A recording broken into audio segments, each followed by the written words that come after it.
All right, welcome to Witchpolice Radio. One thing that's happening at the end of the month that is pretty exciting. I think a lot of people in the city who are go to a lot of shows and are interested in not only local bands but bands from sort of across the region of Western Canada is BreakOut West, and this is a big deal. Obviously, it's coming to Winnipeg. Hasn't been here for some time, and we're going to talk about it. So I think the best way to start this off is if my guest wants to introduce himself, give a bit of background about what BreakOut West is all about. We can go from there. Yeah, absolutely. So my name is Mike Dawson. I'm the executive director at BreakOut West. Yeah, so BreakOut West is sort of this three-tiered uh, amorphous blob. And so, I mean, the obvious piece to speak about, I think, and what is always very exciting and the most public-facing side of it is that there is a 3-day music festival in which 55 artists each play twice. And that's happening at 11 venues around Winnipeg. One single wristband gets you access to all of those. And so you can purchase a wristband for $30. And if you play your cards right, you could see about 110 performances. That's a And the lot to fit layout of into that, 3 days, but yeah, yeah, yeah. I mean, and it's a little tricky, but what I'm getting at here is that there's 30-minute performances and they're staggered on the half hour and the hour at venues nearby. And so folks can catch an artist and then sort of run across the street or run next door and see another set while the next band changes over in the other venue. And so it is really, in the truest sense, I think, music discovery, a term that's maybe been co-opted by AI and streaming services, but it's truly just a chance to see so many amazing artists. From across Western Canada as well as the North. And we also have some partners this year with Ed from Montreal, so two artists from Quebec, as well as an artist from each of the Atlantic provinces and a couple artists from Wales as well. So Cool. Yeah, I saw that in the list of performers, the people from Wales. So I guess for there's also the awards part of this, and I'm sure we'll get into that. And there's also other conference and resources and things happening for musicians. But it's obviously Western Canada. This is associated with the Western Canada Music Awards. How does the lineup get determined for something like this? I mean, how do you there's so many bands across these provinces in this part of the country that how do you choose sort of who is best representing each province? truly, I mean, and the truth is we could run this festival once a month for a year and still not capture all the artists that are deserving to be a part of it for sure. And so how it works is that there's a submission intake process where artists sort of put together sort of, their submission in the same way you'd apply for many other festivals. And then that goes to juries regionally. So we use experts on the ground, sort of in each of those territories, provinces where those artists are coming from, just to make sure that we have the best lens of sort of professionals taking a look at it and being like these artists will be a great fit. Um, and then we sort of compile it all together into this very exciting lineup of the term emerging artist gets used all the time. And do you think that also underserves it?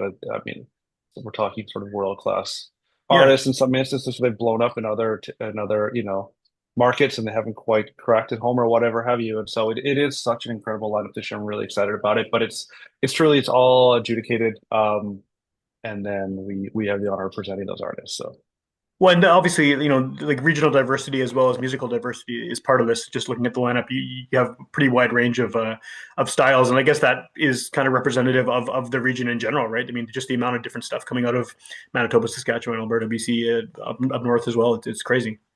that's 100%, and I think that has maybe always been the case and maybe has been less represented.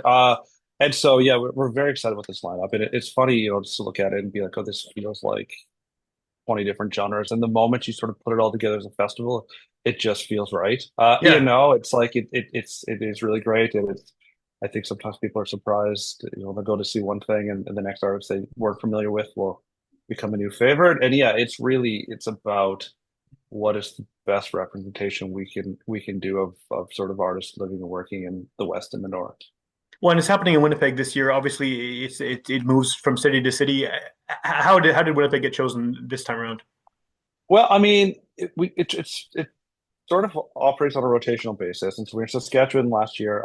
So there are instances in which that shifts a little bit. But I mean, uh, I personally absolutely love and have always loved Winnipeg. It's played a pretty huge role in my own music discovery journey growing up and, going to Winnipeg for shows and Yeah. loving all the bands from there. And so, I mean, that's a personal bias, but really it hasn't been there for nearly a decade. It was supposed to happen in COVID sort of deferred it a year, and then it was supposed to happen the next year, and again, there was a second wave pandemic that deferred it again, and so it feels very long overdue. Yeah. And so yeah, so we're so excited that it's happening. Yeah. And one of the things you mentioned earlier too about the ability to sort of go across the street and go to a new venue, I did notice that looking at the lineup is that these are all sort of centered, not all in downtown, but within like a fairly quick distance. You could even just hop a bus to some of the farther venues, and it would be like a 5 minute ride. Like they're all geographically really close, and that was clearly on purpose. Yeah, that's absolutely, that's one of our objectives for sure. It's sort of, I mean, as we talked with the festival and that we certainly welcome music fans and, music lovers out to see the shows.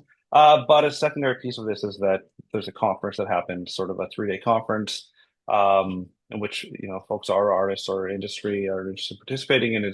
There are literally dozens and dozens of in-depth panel discussions and meetup opportunities as part of this. And so with that, we bring in all sorts of music industry from around the world, people who program festivals, record labels, booking agents, etc. And there's an expectation that those folks are going to get out and see these artists as well. And so we are looking to, use great spaces where it's a great room to see an artist, so they can put their best foot forward, but also to ensure that, someone who books a festival in Belgium, for example, or what have you, is able to get from point A to point B to see all the artists on their checklist. And so it's sort of a twofold perk, I think, to keeping the footprint as contained as possible. And in instances where that isn't feasible, we're literally running minivans to get those people back and forth to some of those other spaces. So That makes a lot of sense. Yeah. So obviously the festival part for music goers and music fans here or whatever city you're in on a given year is a priority. But yeah, like you said, there's the conference, there's the industry stuff, and then there's also the awards. What can you tell me about the awards? yeah, absolutely. So I mean, again, similarly, the awards each year, is this an undertaking where we're looking to celebrate artists from the West and the North. It's been going, now for on 20 years, and so it's a really exciting part of our event.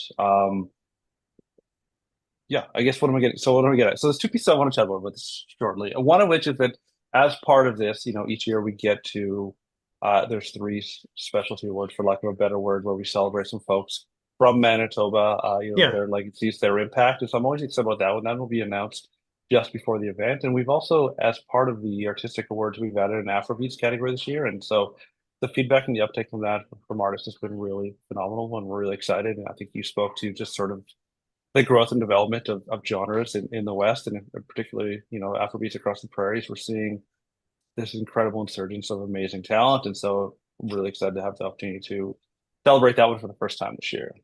Yeah, that's cool. I mean, I've noticed that too. Even just in Winnipeg, the number of Afrobeats artists is ballooned over the past 2 or 3 years.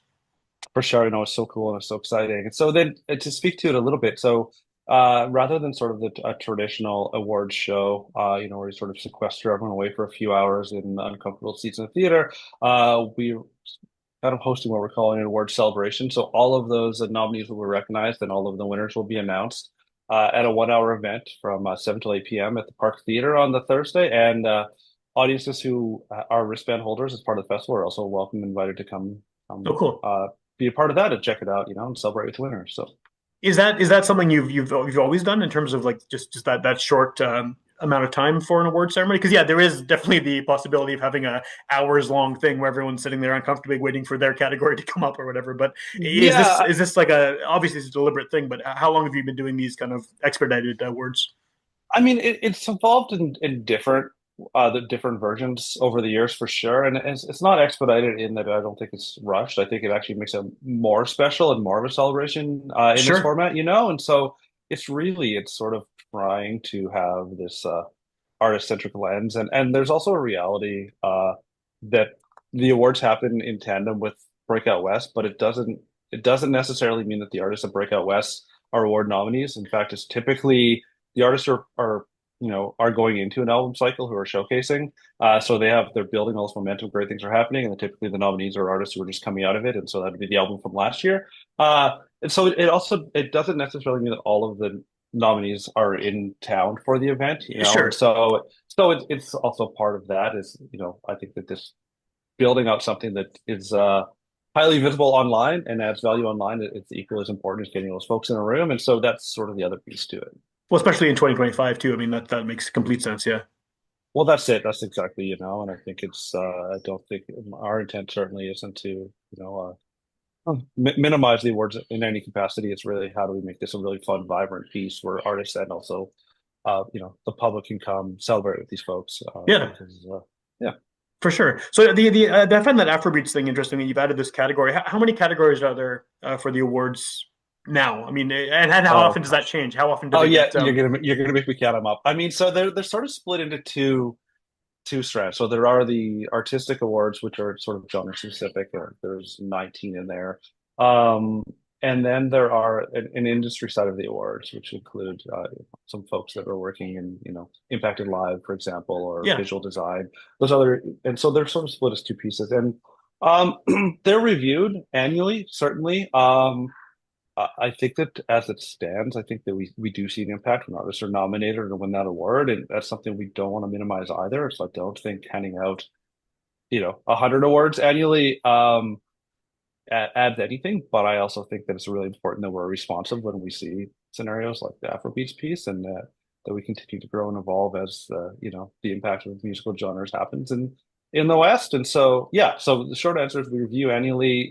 Changes happen slowly and thoughtfully with an important committee that helps review that with us. So Do you feel like I mean just in doing this and in seeing the lineups and who wins the awards and the industry stuff, do you feel like each province or each part of the region has a specific I don't want to say sound, but a specific feel to it? I mean, if you're listening to music from Manitoba versus Saskatchewan versus BC, is there a Manitoba vibe? Is there a BC vibe? Like, do you get that even regardless of genre? Do you feel some kind of local feeling to music from different parts of the prairies and the West? uh to a degree, but I also find that like you're infinitely surprised that you don't know what to expect and that it keeps evolving. I do find that there is sort of an aesthetic maybe in each of those places, but I could never put my finger on it.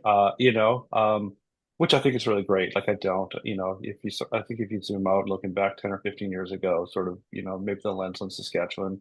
I'm going to choose Saskatchewan because I grew up Sure, there. The lens on it, you know what I mean, was a bit more sort of roots folk uh country. I mean, the reality is there's so many in every genre. There's such exciting stuff coming out of there that it's real. I don't want to pigeonhole anything, but sometimes there's a shared aesthetic. Sometimes that's because the same bass player, plays in 10 different bands and wears the same shirt. But it's for also sure. great. It's a lot of fun. But yeah, I do in a strange way. I think there are some sort of undercurrents of aesthetics regionally, but genre wise and creativity, it's what I love is the unpredictability, excitement about it. So.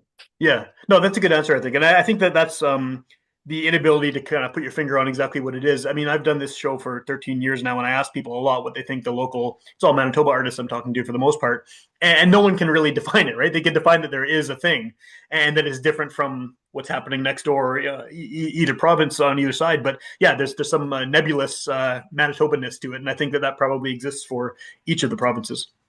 I think it absolutely 100% does, and I think, yeah, I sort of noted earlier, but sort of, as a teenager, I'd go into lots of shows in Winnipeg. It felt different than going to shows in Regina, Saskatoon. They're like, just for whatever reason, there's, local artists and also audiences. There's a certain thing city to city. And so, excuse me, lose my voice. So yeah, part of the fun is bringing all those artists together, right? And seeing where that takes us. So. Yeah, yeah, for sure. And so you mentioned, earlier on that there's artists from not only from the West, but you have some from the East, and then some from Wales as well. I'm interested in the Wales artists. How did that happen? I mean, that's a very specific country to be bringing in musicians from. What's the connection there? Yeah, 100%. I mean, so there's an event that happens in Wrexham, Wales, which is going on, a decade plus now, possibly longer. And so it's been a long-standing partnership between BreakOut West and Focus Wales. Um, Partly maybe in that they're sort of also addressing, just a matter of regionalism, where those Welsh artists don't necessarily fit in the greater UK, and Sure, they don't think those artists need to move to London or Manchester to pursue what they're doing. And I think, in a certain instance, that's similar in the West and, particularly in the North, where artists can build a sustainable career and not have to move to Toronto or Montreal to do that. And so, I mean, there's always been, I think, that sort of shared experience. but they run such a really incredible conference, festival, and they have artists around the world. And so we've been presenting artists with our partners from Manitoba Music, Alberta Music, SAS Music, Music BC for, you know, probably close to a decade now over there Yeah, as well. And so it really is this reciprocating relationship where we each year for the past number of years we've been able to present a couple artists from Wales. And again, similarly, it's there's something about it that feels Welsh, but also completely always surprised and really excited about those artists and what they bring to the festival. So for sure. So for people who are, maybe new to the festival or are just hearing about it here and want to find out more information, how do you get a wristband? Where do you find the lineups? Where should people go to find out the details of what's happening? yeah, 100%. I mean, the easiest piece is breakoutwest.ca. Our website has got links to all those pieces. Wristbands are available just through Eventbrite. You can redeem them at any of the venues, starting at the first show. Yeah, schedule. All those pieces are live on there. Similarly, if it's an artist or, someone working in the music industry who's curious and isn't familiar with the conference piece, all those details are also live on the website. You can sort of take a Cool. look and see all the people we have speaking at the conference, which again, folks from Mexico, Colombia, Sweden, Germany, the UK, the list goes on. And so it's a really exciting delegation of music industry folks we've collected this year as well. So No, yeah, that's it's a lot more a lot more regionally diverse, I guess, the people involved in the conference part. But obviously, you're still wanting musicians from the West to sort of take advantage of some of the information they're sharing and resources they can help with. 100%. I mean, that's exactly it. I think I keep saying this over and over because it's sort of the conference piece is sort of historically, as all these are referred to as an industry conference. Um, but I also really truly feel that like maybe artist conference is a better term for it. Because there are so many of these people who are like so generous with their time and so knowledgeable, who are just open to sharing best Yeah, practices and all these pieces for artists. And sometimes, it helps you make better decisions with your career. Sometimes you make that connection that sort of allows you to to meet those objectives you have. And sometimes you just meet an incredible resource that knows somebody who knows somebody who knows somebody. And so there's just in this digital world, there's nothing that can kind of replicate that FaceTime and that building community. And so that's really what it's all about. and I imagine that's shifted too over the years, just in terms of how music's consumed and how it's marketed and how it's everything about it. Even going back 10 years has completely changed with the way the internet works and streaming and everything else. That's exactly it. I mean, and that's, sort of looking at the broad scope of the conference conversations. I mean, of course, there are pieces on AI, Yeah, and yeah, and registering all your music for to collect your streaming royalties. But there's also pieces on, just, navigating, touring Western Canada and building those networks. And so it's really uh, everything from boots on the ground through to here's all the admin pieces that are integral to ensure you collect that money that's owed to you in this yeah. confusing web of digital time. So yeah, Well, and I think it's even more confusing now too because so many people are doing everything DIY because there are tools that can help them do that in terms of they can record on their own, they can put music out, release it online on their own. So that's also, I mean, quite a big shift from a decade, 2 decades ago when people were doing things very differently.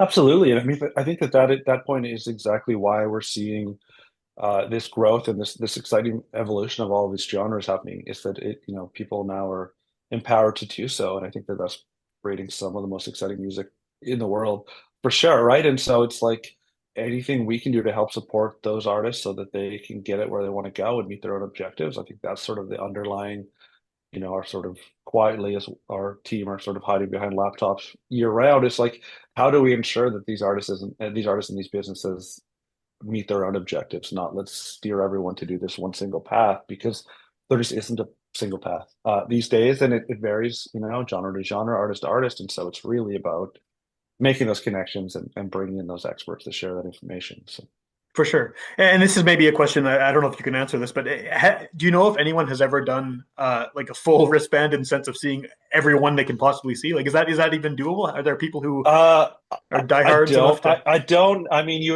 might be able to see a band per artist, and you'd probably need a new pair of sneakers by the end of the weekend. Yeah, But there are certainly,